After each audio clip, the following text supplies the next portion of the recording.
Welcome back everyone. Welcome to civil services study. ये practice set number 262 है। ये test series are के लिए चल रही है। प्रैक्टिस करेंगे इसमें हम जीएस के प्रश्नों पर, और इस टेस्ट सीरीज की प्लेलिस्ट बना रखी है, वहाँ पर आप टेस्ट नंबर 1 से लेकर 262 तक पहुँच सकते हैं। तो चलिए स्टार्ट करते हैं आज का पहला टेस्ट, पहला प्रश्न, और ये है मॉडर्न हिस्ट्री का पहला प्रश्न। तो क्वेश्चन नंबर 1 है, निम्नलिखित में से कौन सी घटना वॉरेन हेस्टिंग के कार्यकाल के दौरान नहीं हुई थी, पूछ रहा है। 1773 का रेगुलेटिंग एक्ट पारित होना, कलकत्ता में सुप्रीम कोर्ट की स्थापना, बंगाल की एशियाटिक सोसाइटी की स्थापना, स्थायी बंदोबस्त और सिविल सेवाओं के संचालन की शुरुआत। देखिए, कलकत्ता में सुप्रीम कोर्ट की स्थापना वॉरेन हेस्टिंग के कार्यकाल के दौरान हुई, और 1773 का रेगुलेटिंग एक्ट भी वॉरेन हेस्टिंग के कार्यकाल के दौरान। बंगाल में एशियाटिक सोसाइटी की स्थापना भी वॉरेन हेस्टिंग के कार्यकाल के दौरान, लेकिन स्थायी बंदोबस्त और सिविल सेवाओं के संचालन की शुरुआत हुई लॉर्ड कॉर्नवालिस के शासनकाल के दौरान। तो डी सही हो जाएगा इसका आंसर। तो वॉरेन हेस्टिंग 1772 से 1785 बंगाल के पहले गवर्नर जनरल थे। अपने कार्यकाल के दौरान उन्होंने प्रशासन की दोहरी व्यवस्था को समाप्त कर दिया। उनकी उपलब्धियां 1773 का रेगुलेटिंग एक्ट, कलकत्ता में सुप्रीम कोर्ट की स्थापना और बंगाल की एशियाटिक सोसाइटी हैं। पहला आंग्ल मराठा युद्ध उनके द्वारा लड़ा गया और सालबाई की संधि पर भी हस्ताक्षर किए थे उन्होंने। उनके कार्यकाल में भगवत गीता का पहला अनुवाद किया गया था। लॉर्ड कॉर्नवालिस की बात करें तो 1786 से 1793 इनके शासनकाल के दौरान स्थायी बंदोबस्त और सिविल सेवाओं के संचालन की शुरुआत हुई थी। लॉर्ड कॉर्नवालिस को ही भारत में सिविल सेवा और पुलिस सेवा का जनक कहा जाता है। इंपॉर्टेंट प्रश्न है। इन सभी टेस्ट की आप फुल टेस्ट सीरीज प्राप्त कर सकते हैं। ये नंबर इस पर कॉल या व्हाट्सएप करके पेड टेलीग्राम ग्रुप से जुड़कर। दूसरा प्रश्न है, निम्नलिखित गवर्नर जनरल को कालानुक्रम व्यवस्थित कीजिए। जो सबसे पहले आएगा वो सबसे पहले, उसके बाद उसके बाद उसके बाद। Lord William वेंटिक, Charles Metcalfe, Lord Auckland, Lord Ellenborough. नीचे दिए गए कूट का प्रयोग करके सही उत्तर का चुनाव कीजिए। देखिए, सबसे पहले आ जाएंगे यहाँ पर लॉर्ड विलियम वेंटिक। तो जहाँ जहाँ एक नहीं है उसको हटा दीजिए। लॉर्ड विलियम वेंटिक के बाद आएगा चार्ल्स मेटकाफ का कार्यकाल, उसके बाद लॉर्ड ऑकलैंड का कार्यकाल, उसके बाद लॉर्ड एलनबरो का कार्यकाल। तो व्यवस्थित ही है ये 1 2 3 4 वाला। ए है इसका आंसर। तो लॉर्ड विलियम वेंटिक सबसे पहले 1828 से 1835, उसके बाद 1835 से 1836 चार्ल्स मेटकाफ, और चार्ल्स मेटकाफ के ठीक बाद 1836 से 1842 लॉर्ड ऑकलैंड, लॉर्ड ऑकलैंड के तुरंत बाद 1842 से 1844 लॉर्ड एलनबरो। इस तरह के प्रश्न भी एग्जाम में पूछे जा सकते हैं।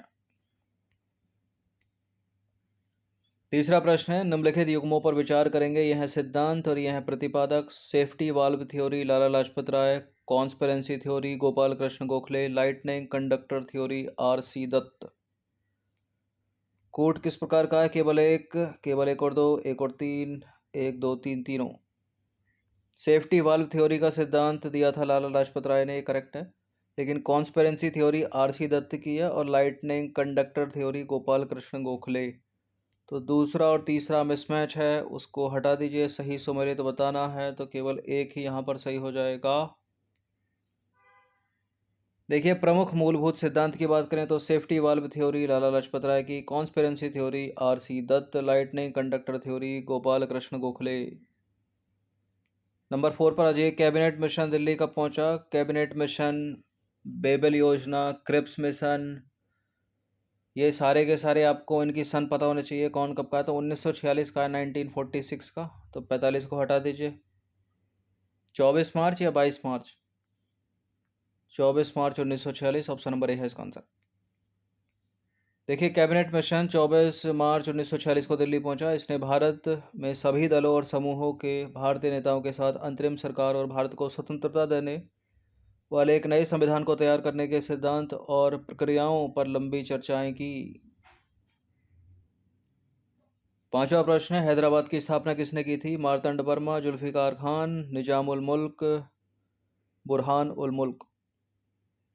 हैदराबाद की स्थापना की थी, option number D, Nizam ul मुल्क ने। तो हैदराबाद की स्थापना निजाम उल मुल्क ने की थी। एडिशनल जो ऑप्शंस में दूसरे हैं, अवध की स्वतंत्र रियासत के संस्थापक सादत खां थे, जिन्हें बुरहान उल मुल्क के नाम से भी जाना जाता है। मार्तंड वर्मा की बात करें तो इन्होंने एक स्वतंत्र राज्य के रूप में केरल की स्थापना की थी और त्रावणकोर को अपनी राजधानी बनाया था। ऑप्शन में जुल्फिकार खां भी हैं। जुल्फिकार खां सबसे पहले दक्कन क्षेत्र में एक स्वतंत्र राज्य की कल्पना की थी, जुल्फिकार खां ने।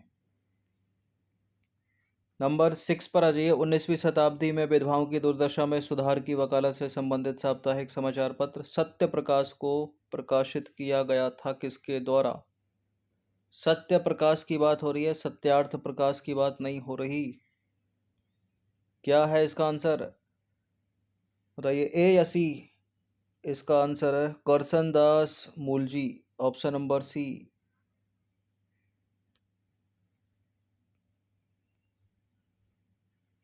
तो सत्य प्रकाश जो कि एक साप्ताहिक गुजराती समाचार पत्र है, करसन दास मूलजी। और सत्यार्थ प्रकाश की पूछ ले तो सभी को पता होगा, दयानंद सरस्वती। नंबर 7 पर आ जाइए। वर्ष 1921 में अकाली आंदोलन निम्नलिखित में से किससे संबंधित है? 1921 का अकाली आंदोलन किससे संबंधित था? सिख गुरुद्वारों को भ्रष्ट महंतों के नियंत्रण से मुक्त कराना, ऑप्शन नंबर बी। देखिए, वर्ष 1921 का अकाली आंदोलन जिसे गुरुद्वारा सुधार आंदोलन के रूप में भी जाना जाता है, सिंह सभा आंदोलन की एक शाखा थी। इसका उद्देश्य सिख गुरुद्वारों को भ्रष्ट महंतों के नियंत्रण से मुक्त कराना था। ये महंत निष्ठावान और प्रतिक्रियावादी थे जिन्हें सरकारी संरक्षण प्राप्त था। क्वेश्चन नंबर 8 पर अजय निम्नलिखित में से किसके शासनकाल के दौरान बंगाल में ब्लैक होल त्रासदी हुई थी? बाबर, मीर जाफर, मीर कासिम, सिराजुद्दौला। और है क्या ये त्रासदी? ये हुई थी सिराजुद्दौला के शासनकाल में। देखिए, 1756 में सिराजुद्दौला के शासनकाल के दौरान बंगाल में ब्लैक होल त्रासदी हुई। ब्लैक होल त्रासदी है क्या? सिराजुद्दौला ने 146 अंग्रेजों को कैद कर लिया और उन्हें एक बहुत छोटे कमरे में बंद कर दिया, जिसके कारण दम घुटने के कारण उनमें से 123 की मृत्यु हो गई थी। क्वेश्चन नंबर 9 पर आ जाइए। भारतीय राष्ट्रीय कांग्रेस के लखनऊ अधिवेशन जो हुआ था 1916 में, इसकी अध्यक्षता किसने की थी? इसकी अध्यक्षता की थी अंबिका चरण मजुमदार ने, ऑप्शन नंबर सी है इसका आंसर। और इसमें जो नरम दल गरम दल थे जो 1907 में अलग हो गए थे, वो इसमें एक हो गए।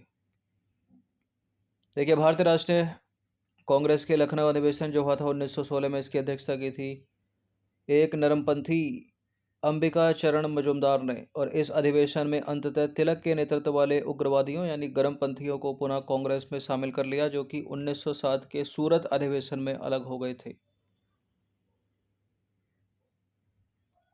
क्वेश्चन नंबर 10 पर आ जाइए। निम्नलिखित में से कौन ब्रिटिश शासन के दौरान भारत में रैयतवारी बंदोबस्त की शुरुआत से संबंधित था? Lord Cornwallis, Captain Alexander Read, Thomas Munro. यहाँ रैयतवारी का नाम आ जाए वहाँ थॉमस मुनरो तो सही हो जाएंगे, लेकिन केवल 3 वाला स्टेटमेंट है नहीं यहाँ पर। क्या तीनों होंगे? तीनों नहीं होंगे, क्योंकि कॉर्नवालिस नहीं है। कॉर्नवालिस जमींदारी व्यवस्था से संबंधित है, न कि रैयतवारी या महलवारी से। कैप्टन अलेक्जेंडर रीड और थॉमस मुनरो यहाँ सही हो जाएंगे, तो दूसरा और तीसरा हो जाएगा सी।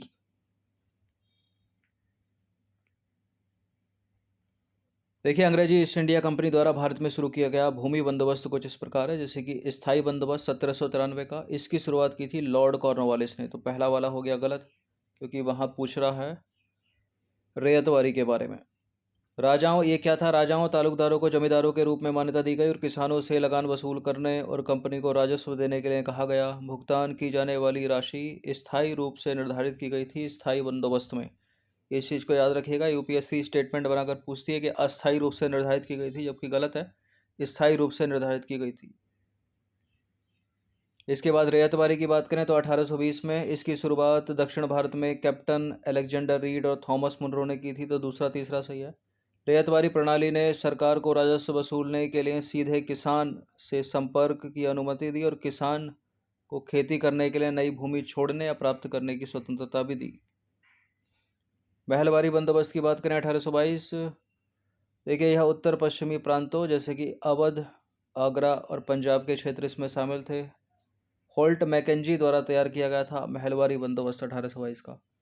कलेक्टर गांव-गांव जाता था, भूमि का निरीक्षण करता था, खेतों की माप करता था और विभिन्न समूहों के रीति रिवाजों और अधिकारों को दर्ज किया। इस मांग को समय समय पर संशोधित किया जाना था और राजस्व एकत्र करने और इसे कंपनी को भुगतान करने का प्रभार जमींदार के बजाय ग्राम प्रधान को दिया गया था। ठीक है। कलेक्टर गांव गांव जाता था, भूमि का निरीक्षण करता था, खेतों की माप करता था। ये काम अब कौन करते हैं? पटवारी या लेखपाल करते हैं। पटवारी या लेखपाल रिपोर्ट बनाकर किसको देते हैं? नायब तहसीलदार को या तहसीलदार को। फिर तहसीलदार जो है जिला अधिकारी के समक्ष रखता है। 11वां प्रश्न है, वर्ष 1927 की बटलर कमेटी या समिति का उद्देश्य था क्या? भारत सरकार और भारतीय राजाओं के बीच संबंधों में सुधार करना। डी है इसका आंसर। देखिए, ब्रिटिश सरकार ने वर्ष 1927 में भारतीय राज्य समिति नियुक्त की थी, जिसे लोकप्रिय रूप से बटलर समिति के नाम से जाना जाता था। इस समिति के अध्यक्ष का नाम याद रखिएगा, सर हरकोर्ट बटलर। इस समिति को सर्वोपरि शक्ति और रियासतों के राजकुमारों के बीच संबंधों की जांच करने और मौजूदा संबंधों को अधिक संतोषजनक बनाने के तरीकों और साधनों का सुझाव देने का काम सौंपा गया था। तो डी करेक्ट है। 12वां प्रश्न है, निम्नलिखित में से कौन सी घटना सबसे पहले घटित हुई? स्वामी दयानंद सरस्वती ने आर्य समाज की स्थापना की। दीनबंधु मित्र ने नील दर्पण लिखा, जो कि नाटक है उनका। बंकिम चंद्र चट्टोपाध्याय ने आनंद मठ लिखा और सत्येंद्र नाथ टैगोर भारतीय सिविल सेवा परीक्षा में सफल होने वाले पहले भारतीय बने। इनमें सबसे पहले जो घटना हुई, बंकिम चंद्र चट्टोपाध्याय ने आनंद मठ तो 1882 में लिखा है। स्वामी दयानंद सरस्वती ने आर्य समाज की स्थापना 1875 में बंबई में। दीन बंधु मित्र 1858 और सत्येंद्रनाथ टैगोर भारतीय सिविल सेवा में सफल होने वाले पहले भारतीय बने 1863। तो सबसे पहले हो जाएगा दीन बंधु मित्र ने नील दर्पण लिखा 1858 में। ठीक है, सीधा सीधा पूछ लिया भी है इसका आंसर। अगर इनको कालानुक्रम व्यवस्थित कर देते तो और टफ हो जाता है ये प्रश्न। तो सबसे लास्ट में आता बंकिम चंद्र चटर्जी ने आनंद मठ लिखा। सबसे पहले आता बी के बाद आता डी, बी, डी और ए, सी। देखिए, दीन बंधु मित्र ने नील दर्पण लिखा 1858। 1859 में सबसे पहले बी आ गया। सत्येंद्रनाथ टैगोर भारतीय सिविल सेवा परीक्षा में सफल होने वाले पहले भारतीय बने 1863 में, तो डी आ गया। उसके बाद स्वामी दयानंद ने आर्य समाज की स्थापना की 1875 में बंबई में, फिर ए आ गया। फिर सी आ गया लास्ट में, बंकिम चंद्र चट्टोपाध्याय ने आनंद मठ लिखा 1882 में। और यही इसकी विस्तार से एक्सप्लेनेशन है, इसको आप पढ़ सकते हैं।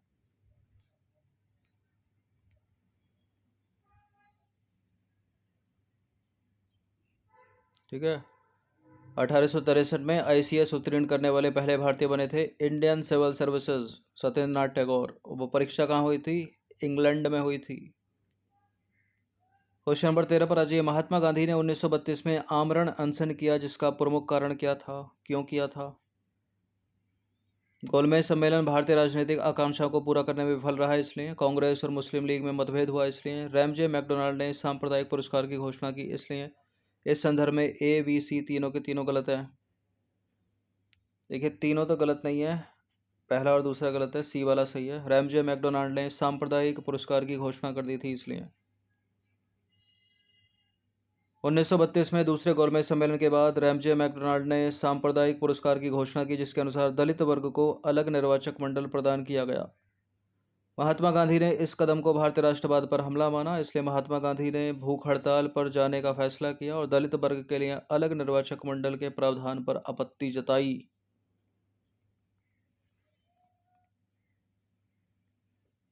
नंबर 14 पर आ जाइए। इन दोनों कथनों को ध्यानपूर्वक परीक्षण कीजिए और नीचे दिए गए कूट का प्रयोग करके सही उत्तर का चुनाव कीजिए। कथन एक क्या बोलता है, कारण क्या बोलता है? अभी कथन ए बोलता है 1939 में सभी प्रांतों में कांग्रेस मंत्रिमंडलों ने त्यागपत्र दे दिया। इसका कारण क्या था?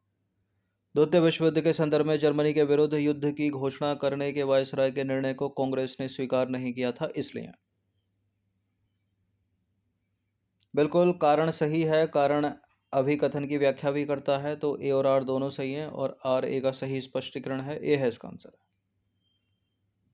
विस्तार पूर्वक देखते हैं इसको। हुआ क्या था? 1 सितंबर 1939 को जर्मनी पर पोलैंड पर हमला करने के साथ ही जर्मनी द्वारा पोलैंड पर हमला करने के साथ ही दूसरे विश्व युद्ध की शुरुआत हो गई।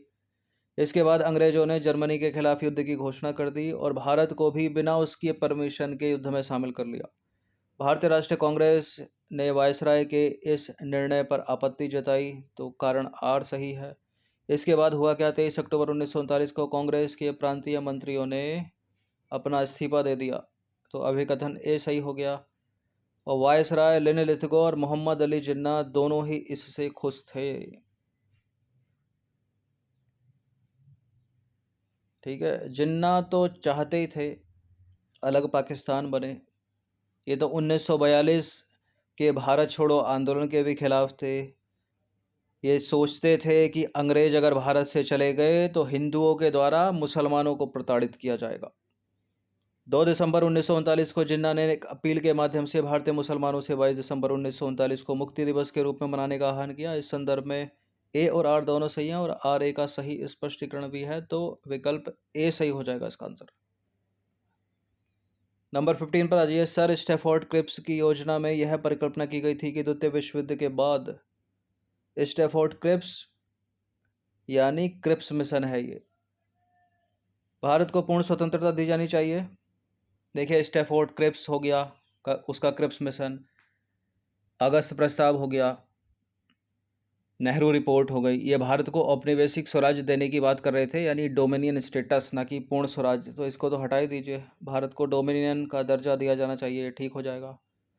स्वतंत्रता प्रदान करने से पहले भारत को 2 भागों में विभाजित किया जाना चाहिए और भारत को इस शर्त के साथ गणतंत्र बनाना चाहिए कि राष्ट्रमंडल में शामिल होगा वो। डी सही है, औपनिवेशिक स्वराज्य की।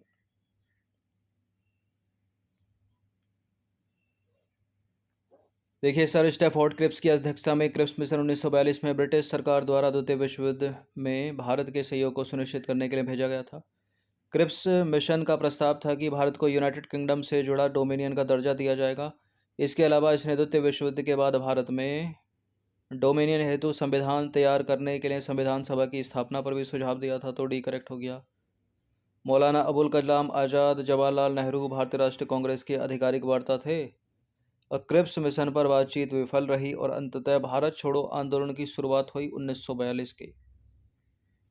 ये अलग से प्रश्न है 1 नंबर में। क्रिप्स मिशन पर भारत की तरफ से आधिकारिक वार्ताकार कौन कौन थे? मौलाना अबुल कलाम आज़ाद और जवाहरलाल नेहरू, ये 2 नाम याद रखिएगा। तो अच्छे प्रश्न थे ये 15 मॉडर्न हिस्ट्री के। इनकी प्रैक्टिस 1 से 2 बार कर सकते हो। फुल टेस्ट सीरीज आप प्राप्त कर सकते हैं इन सभी की PDF series. Paid Telegram group से जुड़कर हर दिन प्रैक्टिस करते रहिएगा। ये प्रश्न आएंगे एग्जाम में, इनसे बनते हैं प्रश्न।